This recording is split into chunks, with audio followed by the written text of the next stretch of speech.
It's 20 minutes past the hour of the morning drive summer swing as we celebrate all of the states throughout the summer months. And today it's the great state of Alabama, the capital city being Montgomery. You think that they've got a countdown clock to kick off in Tuscaloosa on the plains of Auburn? You better believe they do.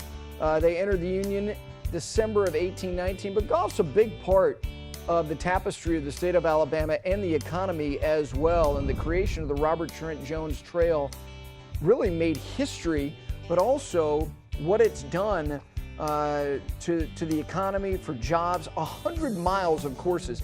Consider that, 100 miles, with each course ranging from 4,500 to 8,100 yards. 12 million rounds have been played over the past 26 years. Brian, that's a lot of golf. 8,100-yard golf course. I don't think get you some of that. Oh, 30 par threes? I don't know, but I've never probably hit more three-woods into par fours in my life. All right, why don't we take a look at some of the moments in terms of professional golf. 2008, the Yokohama Tire LPGA Classic at Capitol Hill. Lorena Ochoa with a win. Yeah, that's the kind of putt you want to have just inside of 2 feet. 24th LPGA title, Gary. Wow.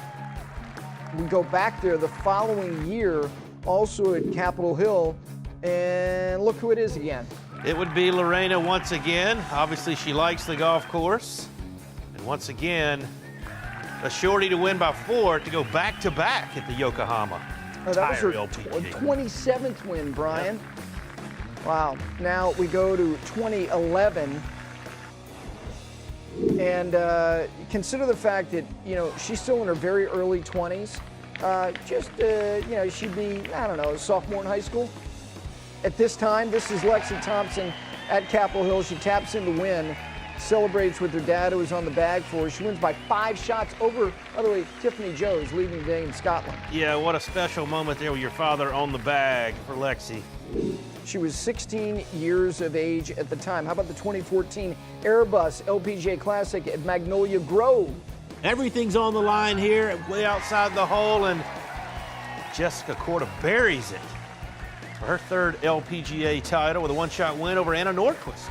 It gets a little nice shower. I don't know if I would like that. I think if it was 95 degrees. Well, maybe so. It may be so. Now, how about the Barbasol at Grand National? Here's Scott Piercy from the rough on the final hole. Yeah, this was the first year of the event, and all the players were really excited to play this really neat golf course. Tough shot out of the rough, judges it great to 15 feet, and he has 2 putts, and he wins by 3 over Willie Wilcox in year 1 of the Barbasol. Scott Piercy's a different player now. He certainly is. Now we go back there the following year. This also at Grand National. Aaron Baddeley, he can putt fairly well. He's arguably the greatest putter of our generation, day in and day out. Doesn't hit it the best, but can roll it. He certainly can. That was his 4th win. Charlie? All right, Gary, Paige and I are joined now by our friend and colleague, Matt Janella, who has some big fancy title now with Golf Advisor. We're not going to say it out loud because his head's already big enough. But, Matt, good morning. Thanks for calling in. And we don't want to know where you are right now. Okay, work with me on this. We're saving that for the end of the interview. But as you know, we're talking the great state of Alabama. Matt, what brings golfers to the great state of Alabama? Good morning, first of all, and I would say first and foremost, I think it's value, and within the value options that they have in Alabama, there's also a lot of options, as Gary pointed out and sort of listed some of the numbers that they have in terms of the Robert Trent Jones Trail, 11 hubs of golf, 26 courses, over 400 holes. I think what they created and the results that they've gotten from the Robert Trent Jones Trail has put Alabama on the map in terms of a destination for value golf. Well, certainly in the highlights, we saw a couple of those LPGA events. I know I've played on a couple of those Robert Trent Jones courses. What are some of your favorite courses specifically on the Robert Trent Jones Trail? Well, for me, I think as a one-off, as kind of the marquee venue, it's Ross Bridge, and it's where a lot of people go, and they get a little higher level of accommodations and service, and they get a very unique experience at Ross Bridge. It's, we're seeing the development of places like Mammoth Dunes in Sand Valley, that's Gamble Sands, another David McClay Kid course in Washington, that they're using a massive scale to create golf courses. Well, Ross Bridge has had that for quite some time now. It's unlike anything I had seen anywhere else until I saw places like Mammoth Dunes. It's just 8,100 yards. You don't ever you would never play it from back there. But when you walk around that golf course, it's pretty spectacular and unique, and unlike anything you really see in America. And then Grand National, I think Auburn-Opelika, especially during college football season, they got multiple good golf courses there, plus a short course, and great nightlife, and great vibe, great lodging options there. And then Capitol Hill is another one of the favorite spots along the trail that I think a lot of buddies trips gravitate towards. Yeah, that's the one that I have been to, and I would agree. That should be on everybody's list. Now, what can other states learn from what Alabama has done with the Robert Trent Jones Trail? Not unlike what we talk about with Myrtle Beach a lot. The Robert Trent Jones Trail and their genius in their marketing is they promote the trail, and therefore allow people to sort of pick places along the trail that they want to go to. So they, the marketing that you'll see for Robert Trent Jones Trail is never isolated to promote Capitol Hill or promote Grand National or promote Ross Bridge. You're seeing promotions for Robert Trent Jones Trail.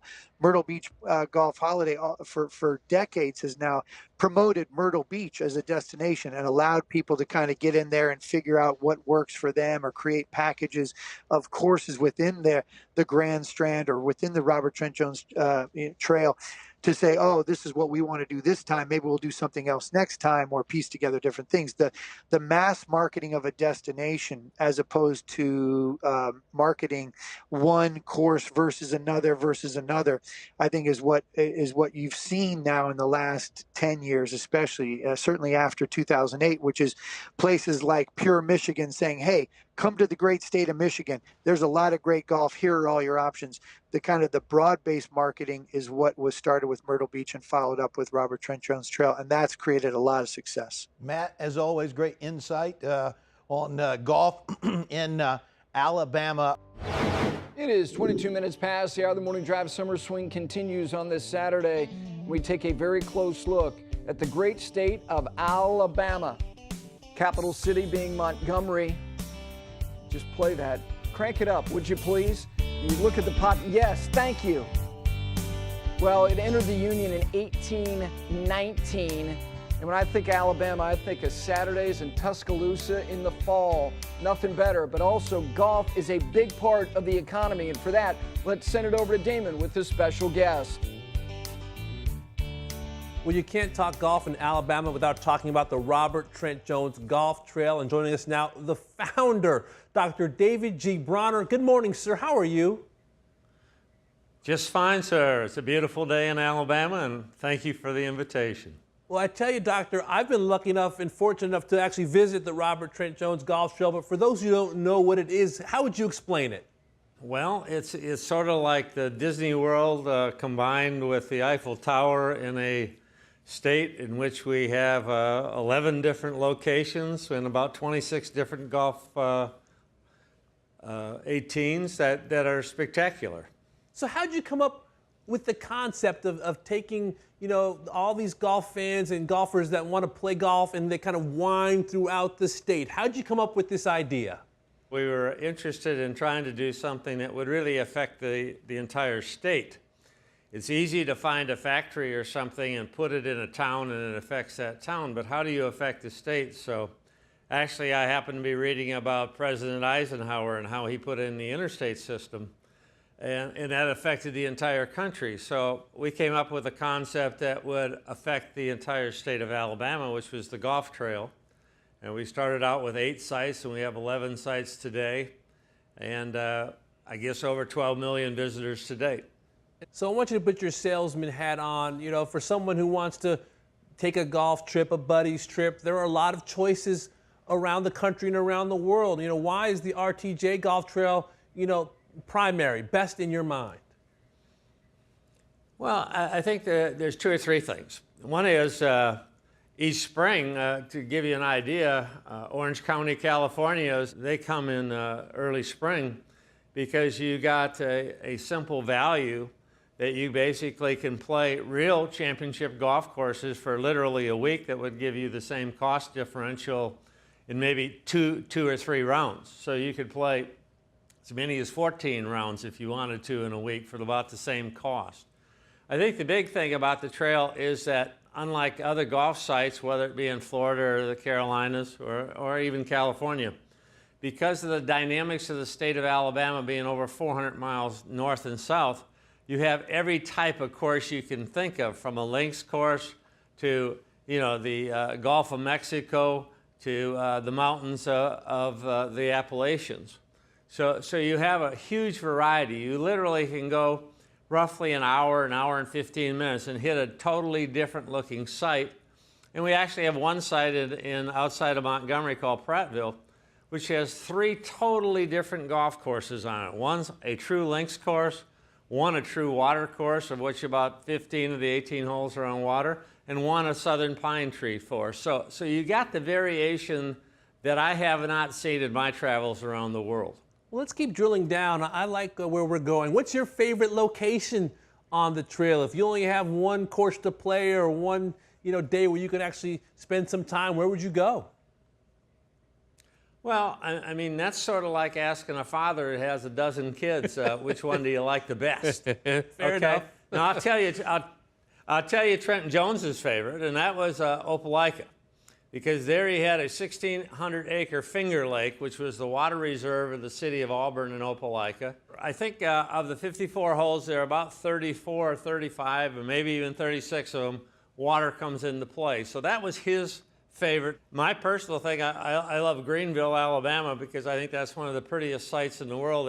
It's clearly the mountains of North Carolina in poor old Alabama, along with the Ross Bridge and the Birmingham project at Oxmoor Valley, which was my favorite, being the Ridge. Well, Doctor, I'm curious, nearly 3 decades in, give us some feedback. What are the folks telling you when they see you, they know what you've done, and they've spent some time? What types of things do you hear when golfers you know, walk off that trail and maybe see it for the first time?